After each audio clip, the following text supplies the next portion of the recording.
Okay, so we've been talking about in class this week how Japan was able to modernize without being dominated by Western powers and what the Japanese were able to do to be successful. So today we're going to talk about how did Japan actually become an imperialistic power. So the first question is, why would Japan become imperialistic? This is a country throughout its history that has deliberately isolated itself. It's kept itself cut off from the rest of the world starting in 1603. It didn't allow anyone in or out of the country. But Japan really saw themselves as feeling very vulnerable. They saw that the Western countries had a lot of power, and they looked at those countries and they saw why they had power, and they had power because of their colonies. If you think about the quote I was showing you on the videos the other day when we were talking about the Meiji Restoration, and one of the quotes in the video said that Japan had wanted to be the England of the East. So if Japan was really truly going to be the England of the East, Japan was going to have colonies. Now, the other thing you have to realize is that Japan is small. It's about the size of California. It's very populated. It's some of the largest cities in the world, but it's lacking in resources.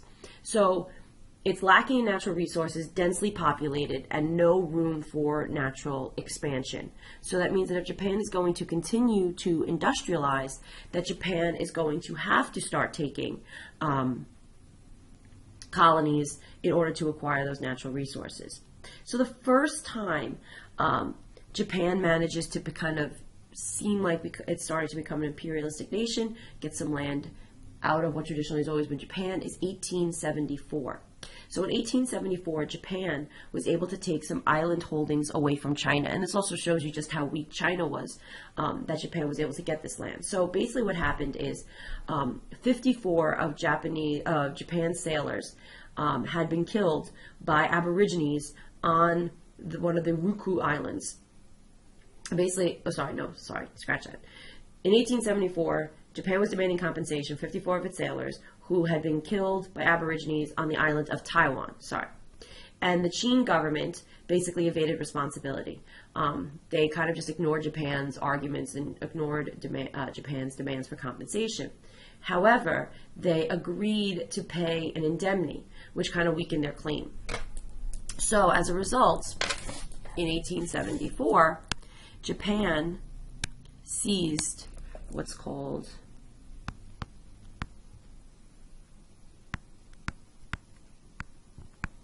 the Ryukyu Islands. And I'll show you on a map where those islands are in a second. So this was the first attempt by Japan to begin to gain land off what was considered traditionally to be Japan. So that takes us to this question. How did Japan's interest in Korea lead to war with China? But just before we even talk about that, these are those islands that the Japanese got in 1874.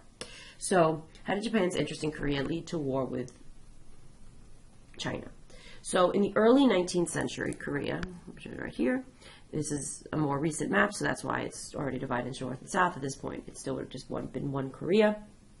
But in the early 19th century, Korea was known as the Hermit Kingdom. It was even more closed off to the rest of the world than Japan, if possible. Attempts by the U.S. to open up the country like they had in Japan had led them to being driven off the island and many people killed. Now, throughout most of Korea, throughout a good portion of Korea's history, they've always been kind of like a tribute state to China. And Japan wanted to end Korea's dependency status with China. They wanted to kind of replace China with that position in Korea. They wanted to modernize the country. They wanted to open ports so they could trade with them. Because really this distance between Korea and Japan is only about 500 miles. And on sea, that's really not a far distance. So in 1876, the two countries signed an agreement, Japan and Korea.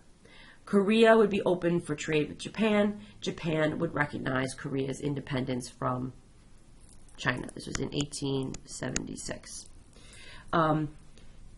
China, on the other hand, was supporting the more conservative groups within the Korean court that were more supportive of staying closer to China. So what you have developing within the Korean government is a divide. Some people within the Korean government want to pull closer to Japan, and more conservatives want to continue their status with China.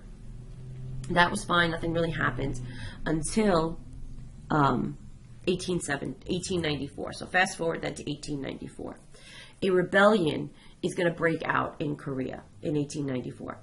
and China and Japan are both going to intervene on opposite sides. And this is going to lead to what's known as the Sino-Japanese War. The war, and here you can see this is some of the people that were, some of the scenes from the fighting. And it's the Treaty of Shimonoseki that ends the war. Now, this was a pretty significant defeat for China because Japan had always been kind of, the little brother in the neighborhood. China had always been the big, powerful nation in the area, and now Japan is able to defeat China. So China, in this treaty, is forced to recognize the independence of Korea, and they're forced to give Japan Taiwan and the Liaodong. Oh, sorry, I thought my pen was on. The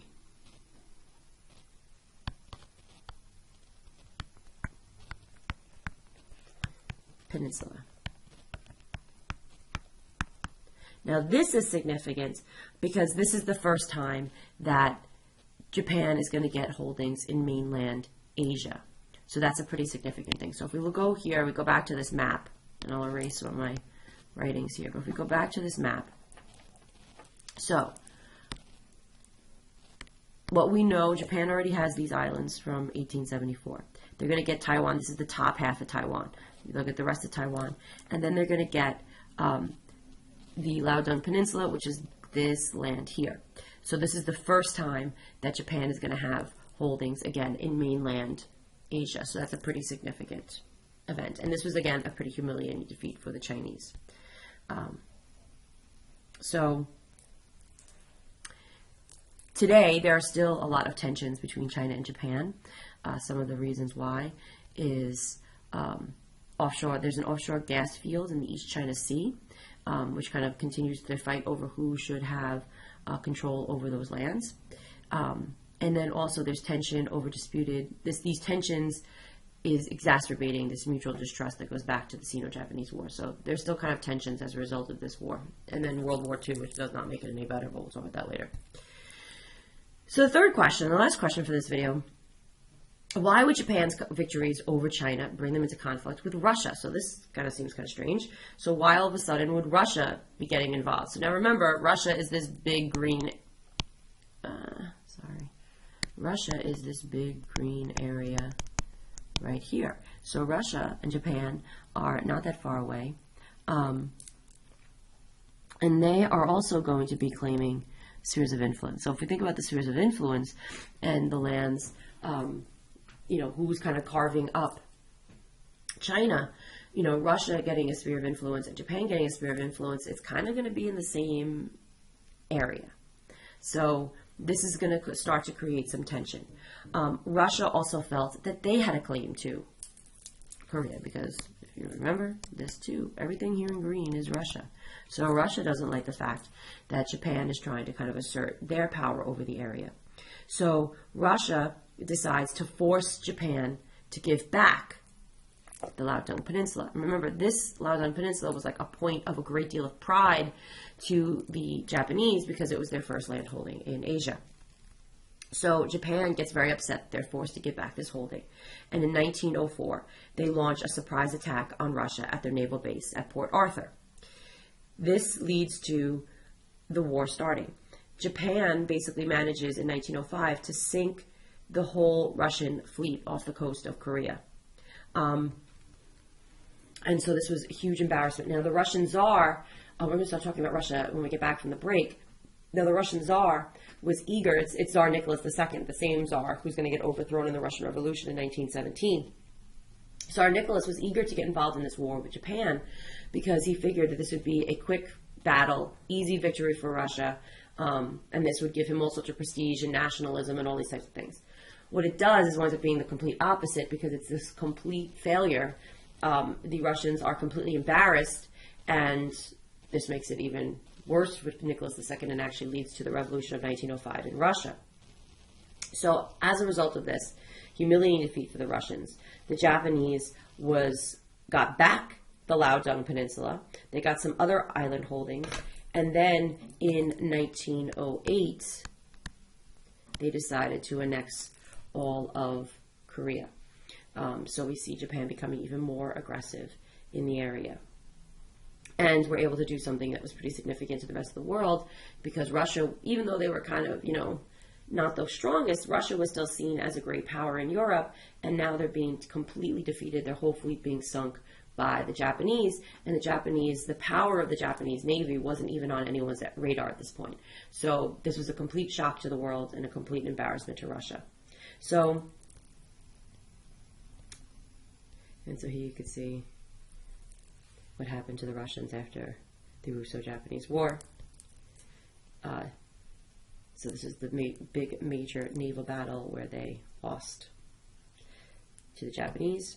Surprisingly, it was Teddy Roosevelt who mediates the peace. It's the Treaty of Portsmouth, New Hampshire, that ends the Russo-Japanese War. He actually gets the Nobel Peace Prize for it, surprisingly. So there you can see the Americans steaming across the Pacific to help organize the peace. Japan winds up annexing Korea. This winds resulting in thousands of deaths for the Koreans.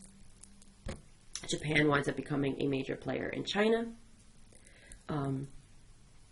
And we start to see a competition eventually between us and the Japanese as to who's going to be the next major power in the Pacific, which is going to culminate in World War II. So, excuse me.